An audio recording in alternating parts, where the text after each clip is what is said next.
All right, welcome to AI Guardians Responsible AI Leadership Series. Today, I have the really good fortune of bringing to this series Chris Stevens.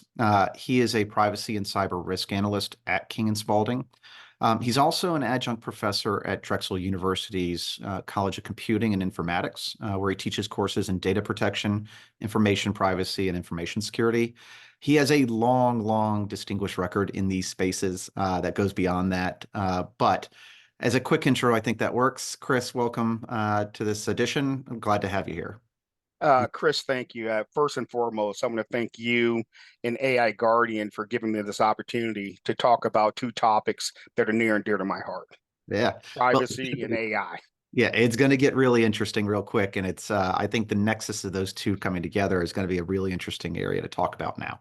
So let's jump into it. So from your perspective, the first thing I've got is, yeah, how are these things coming together? So as a legal expert, you've got a ton of legal expertise here in both areas, and you got your feet in both of them.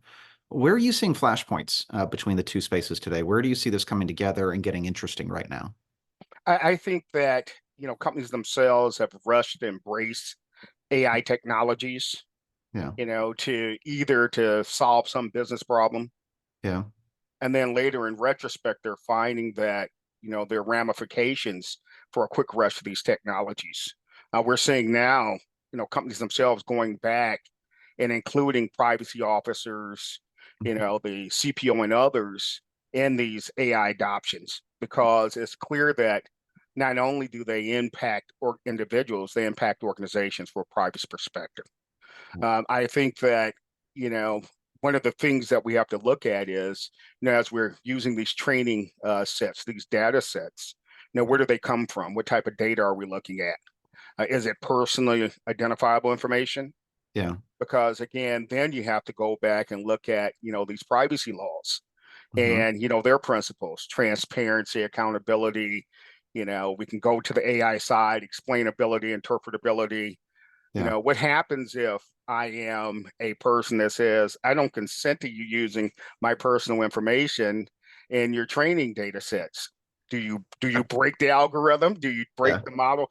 It's not as simple as, I sent a letter to a company these days and say, hey, don't like your practices. I want to opt out of you, using my information, sharing and selling. You can't readily do that with AI. yeah. Well, and that's an interesting area where we're seeing as a flashpoint where just retroactive contract issues. So, Mhm. hey, I'm building a private AI model. Let's take our customer data and put it in there. And then someone finally raises their hand and goes, from a legal perspective, well, do we have the consent of our customers to That's use their data in this way? And I think, yeah, from a personal perspective with PII information, you're going to see the same thing, right? We've gotten consent to have this, but not necessarily for this use case. And what does that mean for us to have to go back at this point? Do you see folks just kind of nibbling around these issues right now, bringing in the chief data privacy officer or chief data officer, or do you see them kind of just trying to learn at this stage?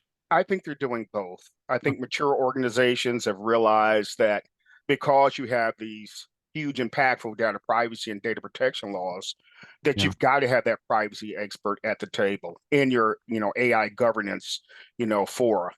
yeah, You have, and so they are quickly integrating at the executive level. hmm, They're bringing in those senior leaders, but they're also at the action officer level. They're bringing them in as well because we're at the point now to where we almost have saturation. yeah, You know, generative AI has scared the heck out of all of us. You made a great point. When you talked about consent, but what happens if you have a generative AI model and it's out there generating data, whether it's images or text, it's taken it from authors without consent. yeah, We have the copyright issues, we have the intellectual property issues. yeah, That's becoming more and more significant. But from my perspective, we need to look more broadly. yeah, You know, companies and you almost have AI components and embedded components and things like Microsoft Azure. yeah, You look at Google, yeah, with its search engine, and a lot of data is being generated and used for training. But yeah, where's the consent? yeah, And not just from you and I as the average, consumer, But what about those individuals from a copyright perspective, trademarks, IP? Again, we're going back and looking at consent. I mean, there was recently a case where the New York Times is suing OpenAI Yeah. for, using its content without approval. Yeah. And so we're going to see that more and more. You've got to have that privacy person there, because first and foremost, Chris, and you know this, you've done a great job. I've since you and I met, developing this pretty awesome platform Yeah. Thank you. that's going to help organizations understand what business problem am I trying to solve? Right. Yeah. What is AI going to do for me that traditional, capabilities can't do? And Right. then going through that process of governance, Mm. risk assessments, ethical assessments, again, policy, procedures, guidelines, and standards, Yeah. training. Yeah. You have to apply those steps, a pragmatic approach to AI adoption. And, to your original question, some people are doing it gradually. Some people have learned from, prior mistakes. And so Yeah. they're using a more structured, pragmatic approach to AI adoption and governance. Yeah, that's absolutely fair. And it's been an interesting one. Obviously we're getting back from the holidays, and we always have a lot of holiday conversations, and it's been interesting. Most of what we talked about to date has been about inputs, like data privacy as an Mm. input. It's like in the training model, what is the consent? But an interesting one that's going to come up is the outputs, and misrepresentation of you as a person through AI. And I don't think it's one we've thought of as much, meaning people have slowly started to understand the value of their data, right, of who they are. But I don't know if they understand the value of their digital presence and how that's represented as a persona across digital channels, right? And so as AI comes out with outputs, it might be visual outputs of you, representations of your PII information, whatever it might be.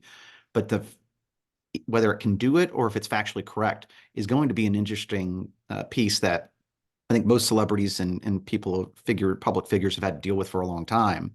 But I think at this pace of I think everyone's going to have to deal with it. The idea that Chris Steven is as he represented on the internet is not actually who he is in all these ways because of AI is going to get really interesting for you, me, and everyone else as well. You're exactly right, Chris. We got those adversarial models out there. You Yeah, can see AI's wreaking models. I mean, havoc with social engineering, yeah, deep fakes, yeah, and you hit on something extremely important. We talked about the model itself or the technologies. We talked about the training data, the inputs. We've talked about the system itself, the models, but the output is extremely important. And that's why you need a human presence, yeah, constantly evaluating. You need to do those repeatability assessments to make sure that those outputs are consistent with, the desired outcome. Because right, what we're finding is, especially like with generative AI, when you have these hallucinations where it's starting to walk away from the truth, yeah, you know, exactly, and now you have output that's either generated solely by the model, yeah, that's inaccurate. And, another thing that you mentioned that, we don't realize is that we become overly reliant on the technology. It must be true yeah, yeah, because the model produced it, so we don't question it yeah, until you have that input. Another cogent point you made was when we talked about those inputs. I don't know if you're familiar with the Samsung. When Samsung used training data with its proprietary data, yeah, and then what it didn't realize was that that data becomes a part of the global data set. yeah, So yeah, proprietary, everyone sees it, and that's a no-no, Chris. That's yeah. why you got to help them. Yeah, that's why they had to come out and basically, and they've done what a lot of companies have done, which is they've done the thou shall not policy of don't use ChatGPT as an That's exactly. employee. But I think you're going to have to get smarter over time that you have to understand how to use these tools, but in a way that doesn't bring your proprietary information into those systems in a way that can be used for training or other purposes. Um, and it's fascinating. I actually saw a stat. I would give OpenAI and those guys credit. They've done a good job being explicit on the controls around that, being Mhm. explicit that they don't.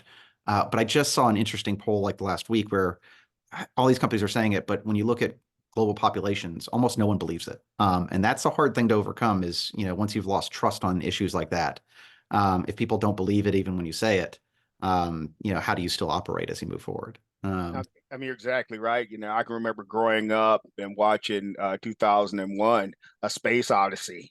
you Yeah. know, looking looking at iRobot with Vicky, Yeah. or look, of course, we all know about Skynet with the Yeah. Terminator. There's always that fear, although we trust the technology, that somehow is going to harm us. And you mentioned this earlier when you were talking about some of these laws, Rule 144 in New York City, Yeah. in New York State, that says that, before you can even introduce these technologies and use them for employment and hiring purposes, you got to go and do a risk assessment 1 year out. Yep, I Uh, agree. And honestly, I agree with it. I mean, our legal system operates one way, but I think from this perspective, I think AI can be so powerful that it has to reverse what we do in the legal system. And honestly, I think AI systems should be treated as, in a lot of ways, guilty until proven innocent, right? So it's not innocent until proven guilty. I think OpenAI, all these folks are going to have to learn how to be open, transparent.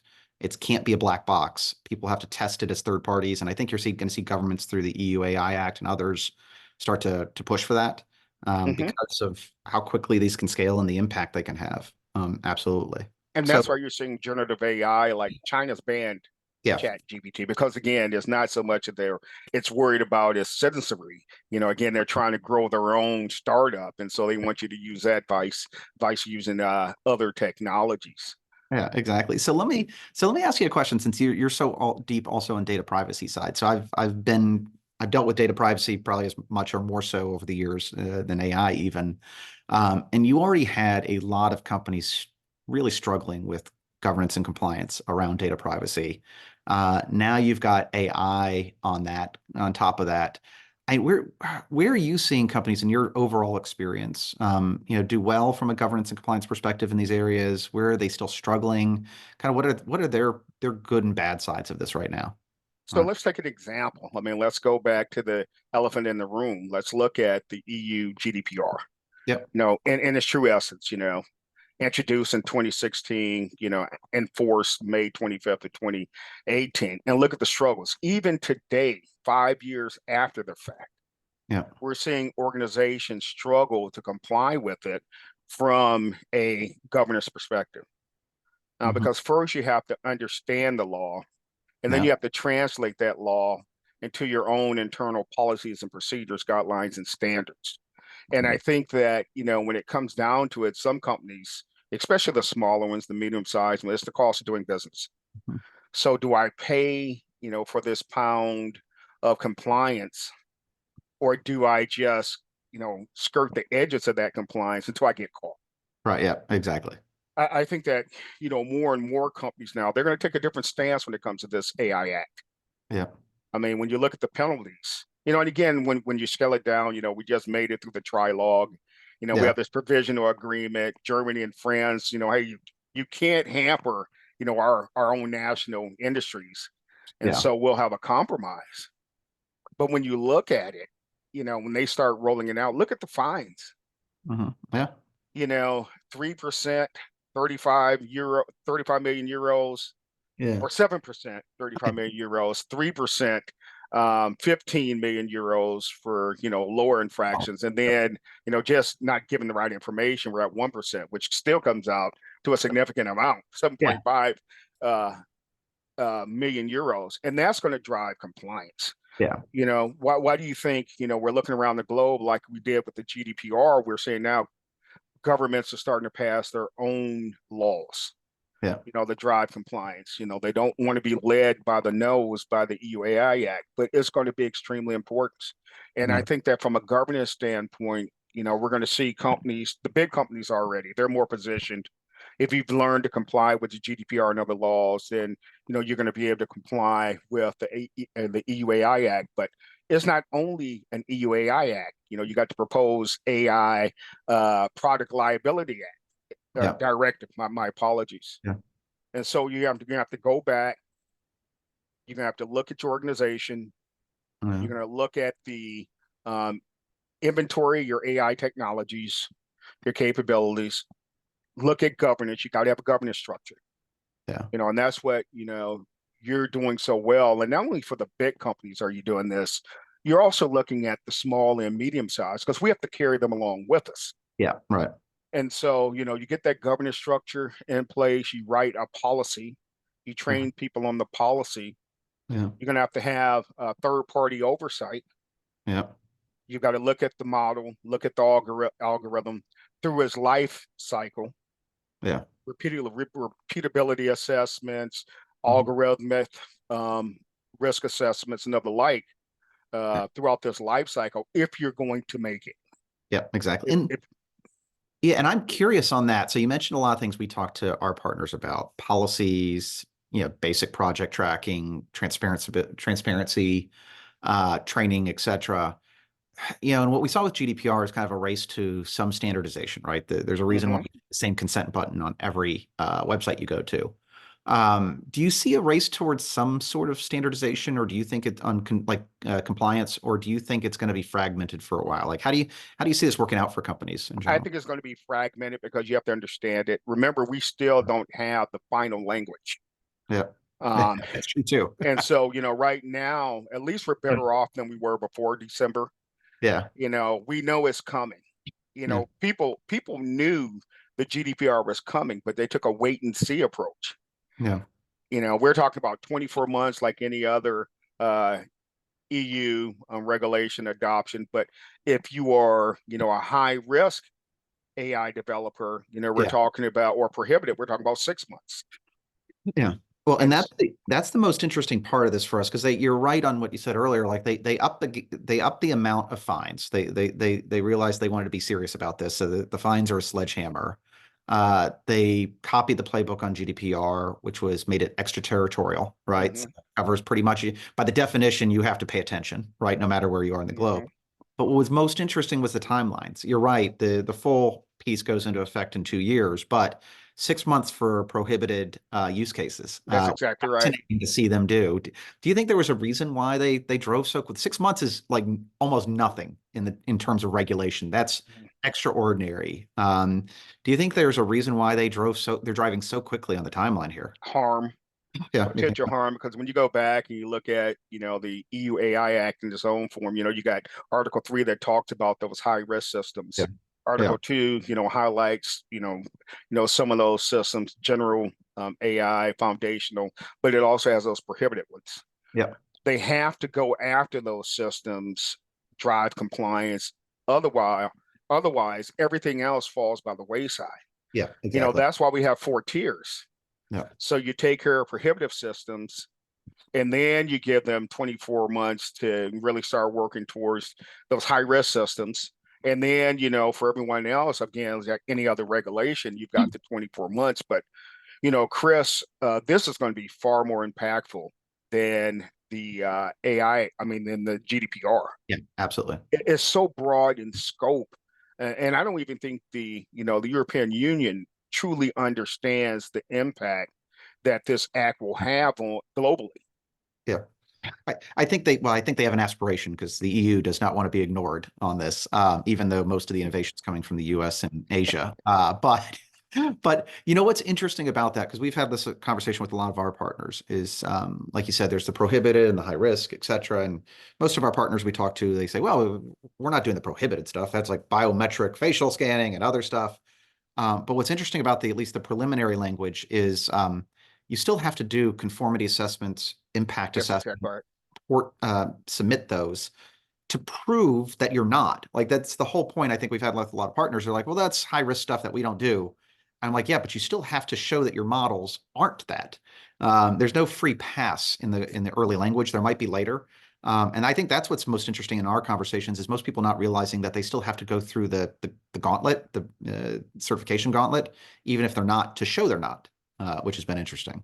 And you're exactly right. And just because it's not mandated Yeah, doesn't mean you shouldn't do it when you get to like minimal and yeah, limited, because, when you get to minimal and limited, it's not mandatory, yeah. but they want you to adopt those practices voluntarily.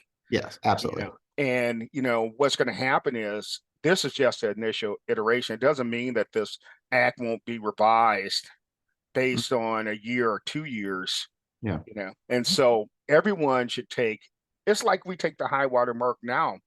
You don't have to comply with a lot of these laws, but yeah. it behooves you at least to adopt the spirit of it. Right. Yeah. Oh yeah, you should be giving people the right to opt out of having their information sold. dealing with these data brokers and things like that. Yeah, you don't have to, But you should. but you should, and when I look at this, and not just that, we've got this impactful act that's coming, but look around the globe. Yeah. I think in your questions, we looked at C-27 in Canada. Yep. One component of that is the Artificial Intelligence and Data Act. Yep. Around the globe, we're starting to see that first of all, they don't want to be left behind. Yeah. You were right when you stated that. They want to have a voice in this, AI regulation. Yeah. But when you look at it, you're going to have to deal with it. If you're a multinational organization, so Yeah. what, you may be able to skirt the AI Act, but these other laws are built on that. Yeah. So, you're in a catch-22. Another great question you asked earlier, when you talked about these flashpoints, Yeah. companies are going to be caught in a catch-22. How do I comply with this data privacy law from the standpoint of, transparency, lawfulness, fairness, Yeah. all of those principles, and then these principles that are laid out in the EUAI Act or the OECD or Yeah. Singapore's model AI framework. How do I comply with both? Yeah. Yeah. That's costly. Yeah. You're already struggling to deal with for compliance with these different acts or data privacy acts. Now you got to comply with these AI regulations, and that's why you have to start with governance. Yeah. You got to, from just a project management perspective, why the heck do I need AI? Yeah. What business problem am I trying to solve that I'm not already addressing? And then structure that approach. You got to get buy-in from your senior leadership. You got Yeah. to have a governance structure. Otherwise, you're going to have the wild, wild west of AI in your organization. Yeah. Well, and that's what we've seen a lot of. It's interesting when we talk to CEOs and boards, you ask them the basic questions of like, are you guys is it important to you, AI? Are you doing something? You get yes, yes, of course. But then you ask like, are you sure you know all the AI projects as your own company? Bingo. And every one of them is like, I do not know all the AI projects on my own company. And that's the frightening part and why governance, when you said governance is so important, like governance can seem complicated at some level, but at a basic level, just asking a question like that, that's governance. Right? Do you have your eyes and the right people looking at the things that could either be great for your company or terrible, depending on how you implement them, right? And the shocking part is it's a disconnect between wanting this technology because it gives you a cost advantage, cost Yeah. differentiation, focus. So you got to have it because my competitors have it. But you haven't answered the question, why do you have it? Where do we have it? We've got systems out there, just looking from the legal perspective. I'm in a great course over at MIT, Yeah. and it's forcing us to develop this business strategy Uh, based on all these technologies. yeah. And when you look at it, you can do an assessment on a technology, and you find out it has an embedded AI component. They use supervised or unsupervised machine learning to train that system. Yeah. You've got AI. Yeah. You You got it don't there. even know it, Well, it's but you yeah. have it. Most of it we used to call ML and machine learning and That's exactly NLP, right. and now generative AI is different because it works on a different neural network system. But Mhm. you're blending these things together very quickly, That's right. and And you it's got to account, Chris, you got to account for machine learning. It's not gone. You got to account for NLP. yeah, Those machine learning models and are being incorporated into technologies today. yeah, And so you get Copilot with Microsoft, yeah, where there's an AI component, Google Bard, yeah. It's integrated. Yeah, exactly. And those should be on your inventory. The type of ML technology you use, what type of training data. yep, Did you do a repeatability assessment? Did you do an algorithmic risk assessment? yeah. And that's an iterative process. Yeah, it's going to be constant. But I say just like with consumer data, the reason companies didn't walk away from that with GDPR was because it was so valuable to them as a company. Mm-hmm. I think you're going to have the same situation here. There's going to be hurdles to overcome, but as an overall governance, they're good hurdles to have. But you can't walk away from AI, right? And that's going to be the tough thing for a lot of companies is how do you do this as best you can in a rapidly changing environment? We need it, Chris. You're exactly right.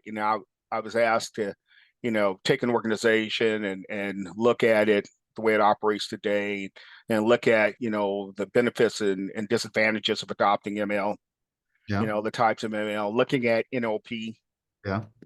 and next I get robotics. Yeah. I'm a big RPA Next guy, level. so I'm looking forward to writing that paper. Yeah. But when you look at those types of technologies, we need them. We can't be Luddites. We can't Yeah. be smashing computer screens because we're scared of Vicky or we're Yeah. scared of Skynet. But you need a measured approach to adoption. Yeah. That's right. And I've known you now for several months. Yeah. I've looked at your platform. These companies that can't, not the biggies, but the small and medium sizes, they need that pragmatic, structured approach to AI adoption. They can't figure it out, a lot of them, because they don't have time. Yeah. So they need companies like you to come in, do an assessment of where they are today, current state, desired state. Let's look at the gap, and let's address that through governance.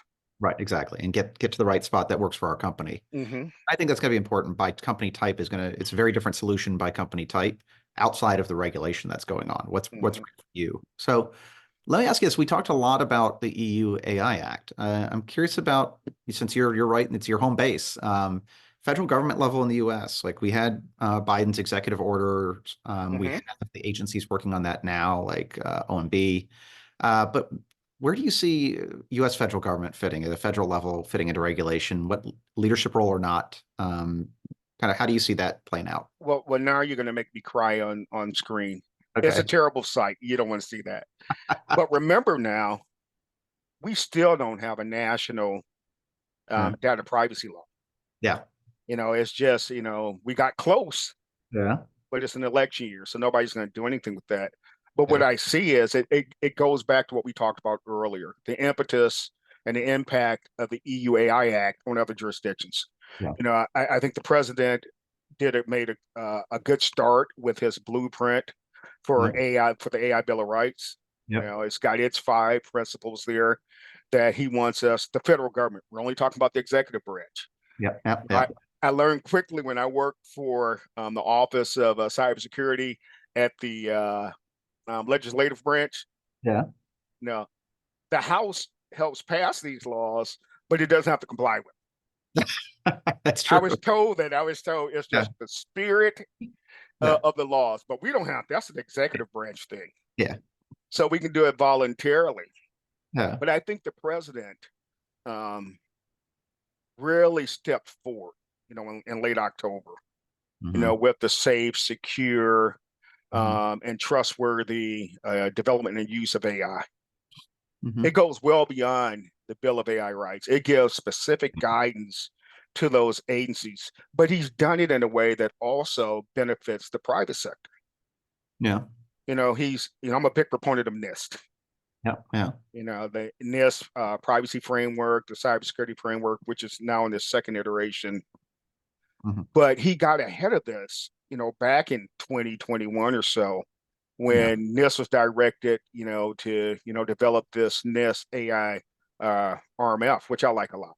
Yeah. Governance, govern in the center, map, measure, and manage. With Awesome. subcategories. But they didn't stop there with NIST. NIST also looked at its crosswalks that walk back to the RMF. It's got Hmm. its roadmap. Hey, Yeah. you can call NIST up, Yeah. private sector or public sector. We'll help you. Yeah. And Wait, I can like you the actually playbook. contact them? Can you actually Yeah, contact them? yeah, that's the purpose of the Okay. roadmap. All right. It's got its components there. It's voluntary, but what the language says is that they've done that to where voluntarily, if that's an opportunity, NIST is there to help you. Now, it's Okay. probably not going to do that for you, but Yeah. it's going to help you get there. And they've given us the playbooks, Yeah. and I love the playbooks. I mean, you can, as a company, now you may not have all the resources, Yeah. but you go to the playbook and it deconstructs the RMF to where you got these subcategories. Yeah. And Yeah. if it fits for you, Yeah. you adopt it. Now here we talked about governance. Yeah. Governance is the center of the RMF. Yeah. You got to get governance right before you can map it, manage it, and measure it. Yeah. Exactly. Let's see. It's your basic hygiene, right? It's It sure is. so that makes sense. Yeah, NIST is something we've put a lot of effort again. against. I'm curious, like you and I are breathing this every day. It's an extension of cybersecurity and other areas Hmm. too. It's just come in. Do you see a lot of people you work with have an understanding of even NIST and kind of what they can use as frameworks at this point, or is that still a learning training? No, Yeah. they understand the NIST cybersecurity framework, Yeah. Okay. in the private sector. Many of them have already adopted it, tailored it to the organization's needs. Yeah. They've done that with the privacy framework. And so I think that, you already see companies adopting the NIST AI RMF. I think what we need is, as a driver, is we need a law. Yeah. Yeah. Now, the Hill's been and Congress has been going back, but a lot of the privacy pundits out there said, hey, let's get this data privacy law right. And then we can talk about AI. Yeah. Well, Let's yeah. not just jump into AI, because that's what many companies are doing. Hey, I got my new bauble, my AI bauble. I'm going to use it and use it well. I don't know why I have it and Yeah. what I'm going to use it for, Yeah. because, that's where we get impact. If you've got the stick Yeah. and the Yeah. stick can move you in that direction, that's when you have adoption. That's when you have compliance. Without the stick, Yeah. then, I might get to it. It's the cost of doing business. You got to catch me. Yeah. It's the 15th thing on my list of a lot of Exactly right. And things. nobody's caught me yet or find me. So when you catch me, I'll comply. So I'm curious. So you mentioned kind of like folks knowing NIST on cybersecurity, privacy, or data piece. Usually that's centered more in the CISO area, chief data Hmm. officer. It's interesting. When we've seen AI integration or implementation across companies, we're seeing it, especially AI risk management and some of this governance managed almost all over the place. There's no centralized person in a lot of cases that's consistent. Where do you think AI risk management should live at a company? Should it fold into traditional areas of risk management like the CISO or CDO? Should it be its own special role? Kind of what's your thought on that right now for company? It depends on the organization. Okay. Yeah. If you have a mature organization, and you want to build upon existing practices, Yeah. then, I believe that you should have the CIO, Hmm. someone, because that entity itself is already doing risk assessments. Yeah. Right. It's already doing the periodic, auditing and monitoring. Yeah. It exists within that construct. And so what you do is you make that point person, it starts with the CIO, the CISO, Yeah. but you must have, the other business units there. You got to have legal. You got Yeah. to have compliance. We oftentimes forget it. You got to have procurement. Yeah. It needs to be, when you talk about governance, before I go buy that AI technology capability, someone should have already assessed that technology. Yeah. Do we Totally. have reuse? Am I buying this just for one small unit? Or Yeah. is there enterprise use of this capability? Yeah. It goes back to having a structured approach. So for me, I would say, as a start, create a executive level AI governance forum or committee, Yeah. and then, have it chaired right now, because many organizations are structured this way, have it chaired by the CIO. Okay. By that CIO. Interesting. By Okay. that CIO. And then, but, where you have balance is you have the CPO there, you have the CDO there, CTO is there. Yeah. These are the officers that are going to make those decisions on AI adoption, internal development, and then it can cascade down to those action officer levels where we're actually going to do the assessment, Yeah. Yeah. the So implementation. yeah. So let me ask you a question. So it's been a great conversation. This is exactly what I thought it was going to be, right? A really, you can go honestly probably extremely deep on any of these questions Where you're we've. fanning the flame, Yeah, just fanning the interest right now. So, but the thing I always like to leave these discussions on is one we started to touch on just now, which is, companies are just they really want to. I've seen a real desire to strengthen their privacy and AI governance and compliance efforts, but they don't know where to start, right? Where do Mhm. I start is the number one question we get. And you mentioned AI committee. Do you have advice around what they should be doing? Like if they have to pick five things to do, where should they start on this journey for themselves right now? I think the first thing that they must do is Mhm. define the purpose of AI. It goes back to me, you know, What problem am I trying to address with AI? I mean, you can go out and buy a shiny bauble, Yeah. but how is it going to help you achieve a competitive advantage? How is it going to make you better Yeah. than your nearest competitors? Because you got to answer that question before you devote resources, time, and effort. Mm. Once you do that, then that's why the AI framework, I mean, risk management framework has governance at the center. Mm. You've got to establish that governance structure, Yeah. and then it will define for us, have a charter, meet Yeah. periodically, Yeah. start looking at, what AI means to this organization, Yeah. and then it should be the one that looks at, a structured process to where, we want to propose adopting this technology. What is it going to do for us? What does it cost? Budget has to be aligned against this. Yeah. We don't all have deep pockets. You Yes. know, have we done that risk assessment, Yeah. external and internal? Yep. you know, Making sure that you have, they also look at third party vendor assessment. If you look at the AI Act, you got those AI deployers, developers, and things like that. Vendors will sell you anything, Yeah. but as part of your third party risk assessment, you got to have an AI component. Yep. Well, and that's an interesting one. I can't tell you how many folks we talk to who they're really wound up about model governance, their own model Mm-hmm. governance, which is great. But 95% of your use of AI is through third-party vendors, right? That's exactly right. It's applications. It's not building your own model. And so, yeah, I think you're exactly right. How do you look at third-party risk assessments and incorporate that? You already have areas like SOC 2 starting to bring that in, Mm-hmm. I trust, into their viewpoint as well. So it's going to get interesting real quick in those regards. But Chris, that has been extremely insightful. Really, really appreciate your Now time. you're taking the camera away. I can't talk to you about these stuff. I'll cry in a corner. That's fine. That is okay. I won't talk to you about federal government side anymore, and what we're going to do or not going to do. But I really appreciate the time. Hopefully, folks who are watching this get a lot of insight from it. But like I always say, it's a rapidly changing landscape right now.